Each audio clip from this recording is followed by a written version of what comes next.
So if you haven't already heard, Valve just announced their new Steam Deck really recently, and everybody's been going kind of crazy about it. And I think for good reason. It's kind of their take on the Nintendo Switch, you know, the handheld gaming console that you can bring anywhere. It's got a dock, you can plug it in, runs at 720p. You can take it on the go with you, you can play it at home, you can play it in bed, on the couch, you know, everything that the Switch does, or you'd expect it to do. I guess the major features are in there. I've been seeing lots of game devs specifically talking about this on Twitter, and being a game dev myself, I thought I'd throw my opinion in. I also just so happened to get this new mic, if you've noticed from my past videos. Got this new mic, new desk, new setup, so I figured why not make a video? It's perfect time. Valve announced this big thing, so let's ramble about it for a little bit and see if anything comes out of it. So anyways, there's lots of reasons that people are excited about this, obviously. But the upside of this one is that it has your entire Steam library in it, and you can play pretty much all Steam games. I mean, you can't play everything. There's some games like maybe Apex or PUBG that has some anti-cheat system that isn't going to work on SteamOS. So you got a huge selection of games that you can play, and the system itself is actually pretty powerful. Judging by the specs, which I'll show on screen somewhere here, compared to some other consoles, it's about a similar level to the Xbox or the PS4. It's not quite down to the Nintendo Switch's level in power, so you got quite a lot of room to work with some newer games. People are saying it plays like Control, Death Stranding, Doom Eternal. It plays all those games just fine, which is kind of exciting. So as I was saying, you got your entire Steam library on there. The storage space isn't too large. I mean, if you get the lower end model, it's about 64 gigabytes, 256 for the medium model, and then 512 for the top end model. The two more expensive models have some faster solid state drives in them. That's the NVMe for you tech people out there. I think when we compare it directly to its main competitor, the Nintendo Switch, you got a lot more hardware to work with, a lot bigger library. Obviously, Nintendo has all their exclusives. You got the Mario games, the Zelda games. Everything that people love about Nintendo will stay on the Nintendo systems. They're not going to make it to PC anytime soon. So if you're playing on the Switch, you're pretty much limited to those Nintendo exclusives, and any other cross-platform games are generally better on other systems. I mean, thinking off the top of my head, I can't really think of any cross-platform games that are better on the Switch, unless we're talking about the portability aspect.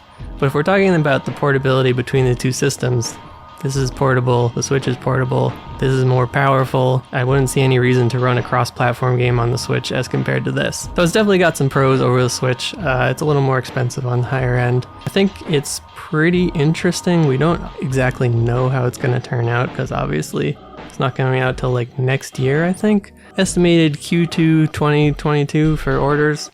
So it's going to be a while, but it's a huge announcement in the PC gaming and regular gaming spheres. I can see this bridging the gap between consoles and PC gamers. Speaking from the game dev perspective, this will be another system to test on, which is always trouble, but it's running SteamOS, which has been running for years at this point, so if your game runs on SteamOS, it should run fine on this. I don't know how many of you out there use the Steam controller, but it's surprisingly versatile. It's kind of sad that it got killed off, but I understand that it was not really that popular. But if you play any game with a Steam controller, there's always like a community profile that you can use. Valve has kind of a history of making this like high quality hardware and then it never really catches on, so it just kind of dies out. The Steam controller, the people who had it, they generally liked it a lot. I can't hear many negative reviews of the Steam controller. I don't know, maybe there's somebody in the comments that absolutely hated it, but I had one, I liked it, it was good. But on the other hand, Xbox and PlayStation controllers are also good for PC gaming, so it's not like there was a need in the market. Valve also made the Steam Link, which was kind of an interesting way of playing Steam games on the couch or on your TV. But on the other hand, with the Steam Deck, you can take them on the go, which is a lot more interesting to me personally.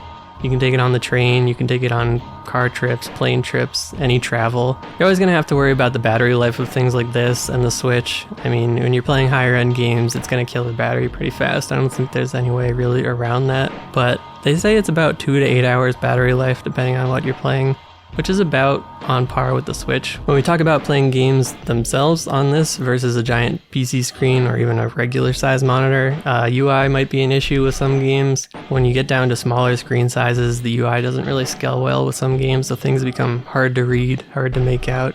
This is a problem on consoles too when you're sitting far away from a screen, especially when you use a small TV. It's like Some games just do not work well on small TVs, even modern AAA games. Like the UI is too small. You have to sit like right in front of the screen, which kind of ruins the whole couch play aspect, and it's kind of amazing that even modern day AAA games run into this issue, so it's not something that's easily solved. You can't just expect every indie game out there to have perfect UI for every screen size. And then developers will also kind of be expected to get like a test kit for this if they want to heavily support it. But on the other hand, if they don't want to heavily support it, it looks like the community can make profiles and kind of like tweaks. I can definitely see this not being able to play the whole Steam library, aside from games like those online games I mentioned earlier that are just completely blocked out. There'll be some games that it won't really be practical to play with a handheld console. Even though you have those trackpads and everything, it's not going to make up for a mouse, obviously. One of the more interesting things about this is that it's actually a PC platform. It's not just this self-contained console like you have on the Switch, where you're just locked into their OS. I mean, it uses Steam OS, but they said you can install any OS that you want on it. It works like a fully functional PC. You can use a web browser. You can use the OS features. You don't just have to play Steam games. So if you're a real big PC gamer used to alt-tabbing out of games when you're waiting for stuff to happen, they say you can do that, which is a cool feature to have. Overall, I think it's looking really cool. I think the biggest risk here is Valve releasing it and then it's just kind of dying a slow death like their other hardware did. I mean, we got Steam Controller, died a slow death over a couple years. Steam Link died a slow death over a couple years. Valve Index, it's still going on. It's still going pretty well. It might die in a couple of years, who knows? I wouldn't say any of those hardware were actually bad releases. Like, I think they were all pretty well made, but they just never got wide attention. And this pretty much has that same risk. The same thing could happen to it. Or we could go the other way and it gets really popular and they make more iterations of it and it kind of trumps the Switch in many ways. Unless you want to play Nintendo games, then there's not too much reason to get a Switch if this thing is as good as it sounds. Getting down to the like little aspects of it, it's got Wi-Fi, it's got Bluetooth, it's got USB-C, it's got a microphone, it's got touchpads, it's got like every feature that you'd expect and more. Compared to some other mobile PC consoles, the price point is where it really wins out. I know there was like, was it Razer or some other company that made a mobile PC that nobody bought? I think it was like way too expensive and it just never got any popularity, so it died instantly. Anyways, this thing just got announced and the reservations went up, so the hype for it is like sky high. I'd say temper your expectations. If you want to reserve it, I think it's like $5, which is kind of cool, and then you can decide to cancel it later if you don't want it. So that's a cool option that they have. I wouldn't say definitely reserve it. I mean, obviously you would know yourself if you want a mobile console. If you take it to travel a lot or you like to play in bed or something, then that's always great to have. But if you're just staying at home, like sitting in your PC chair or sitting on your couch playing a console, I don't see too much reason to get it. But anyways, time will tell. We'll see how the manufacturing goes. We'll hear more about it next year, see some hands-on. I personally think it's pretty cool, and even as a game dev, I'm kind of excited to pick it up and try my games on it, try to design for it. Hopefully it's not a ton of extra work. I mean, my games work on Steam OS, so they should work on this with some minor UI tweaks maybe, but I'm not too worried about it. I'm mostly just excited to see what happens. So that's my early thoughts on the Steam Deck. I'm pretty positive overall, I guess, in this video. I didn't have too much negative to say about it. I mean, I'm sure there's lots of other videos with people trashing it, which is fine. I think you should get opinions from all across the board.